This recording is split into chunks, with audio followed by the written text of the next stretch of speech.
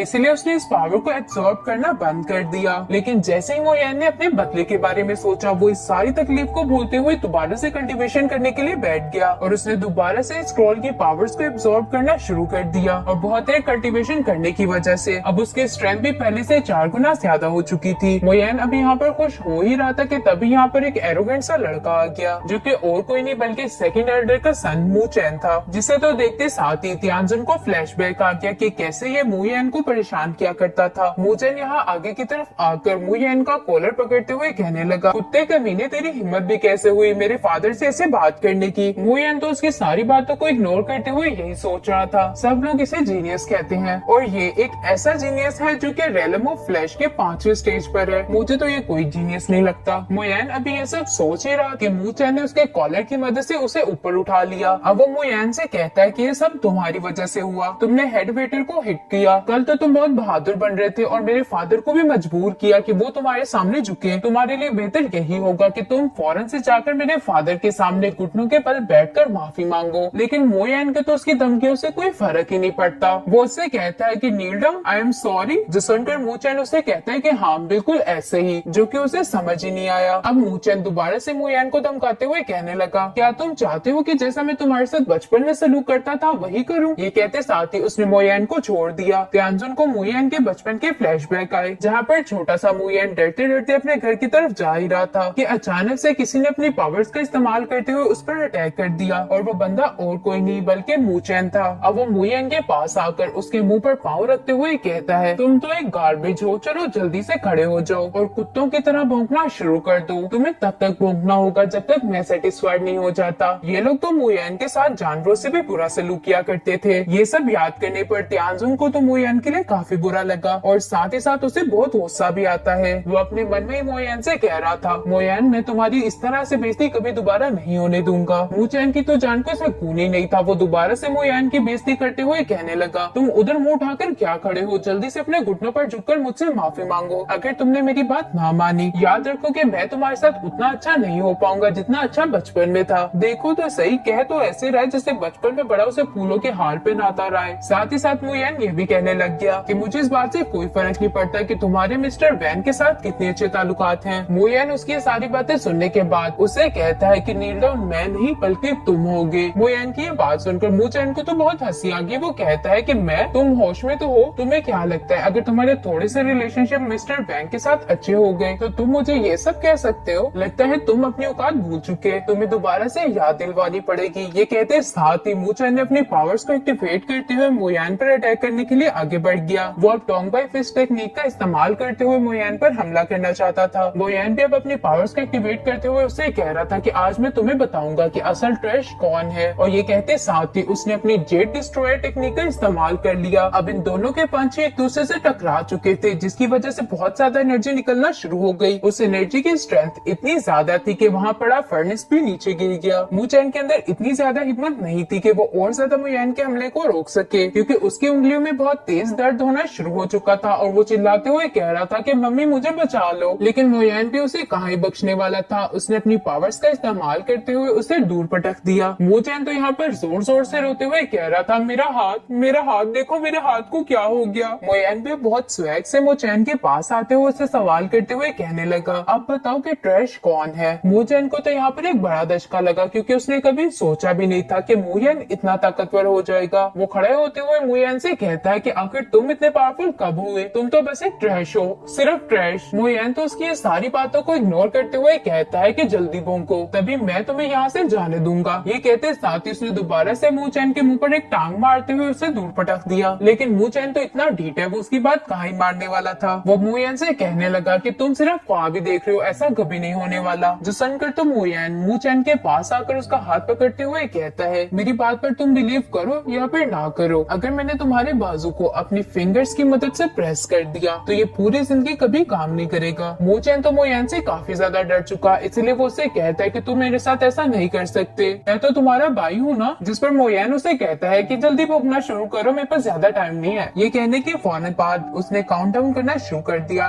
3, 2, इससे पहले कि वो 1 कह पाता। मूचैन फौरन से बोला, अच्छा मैं भोंकता हूँ। और अब मूचैन ने भोंकना शुरू कर दिया था। मूचैन अभी यहाँ पर भोंक ही रहा था कि तभी उसका फादर यानी कि सेकंड लीडर वहाँ पर पहुँच गया, जो कि अपने बेटे को ये हरकत करता हुआ देखकर कहने लगा कि ये तुम क्या कर रहे थे। मूचैन तो अपने फादर को यहाँ देखकर इतना खुश हो गया कि जैसे सालों से उनसे मिला ही नहीं। अब वो डैडी डैडी कहते गिरते पड़ते अपने फादर के पास पहुँच गया। अपने बेटे की ऐसी कंडीशन देखकर सेकंड एल्डर को तो बहुत गुस्सा आ गया। वो भड़कते हुए मोयान से सवाल करके कहने लगे, तुम यहाँ पर क्या कर रहे थे? जिस पर तो मोयान मासूम बनने का नाटक करते हुए कहता है कि मैं तो यहाँ पर कुछ नहीं कर रहा था, हम लोग तो बस अपनी बचपन की यादें ताजा करने के लिए बचपन वाला खेल दोबारा से खेल रहे हैं। सेकंड एल्डर को यहाँ पर गुस्सा तो इतना आ रहा था कि वो मोयान का मुंह ही तोड़ दे, लेकिन अभी के लिए वो कुछ नहीं कर सकता, इसलिए वो मोयान से गुस्से से सवाल करते हुए कहता है कि आखिर तुम्हारी हिम्मत भी कैसे हुई अपने ही भाई पर हाथ उठाने की? तुम्हें तो इस जुर्म की पनिशमेंट जरूर मिलेगी क्योंकि तुमने मेरे बेटे को भौंकने पर मजबूर किया। मेरे ख्याल से तो पहली बार वो अपनी असली औकात पर वापस आया। मोयान तो और ज्यादा फाइट्स आनी बाकी है, तो नेक्स्ट एपिसोड को देखना मत भूलना।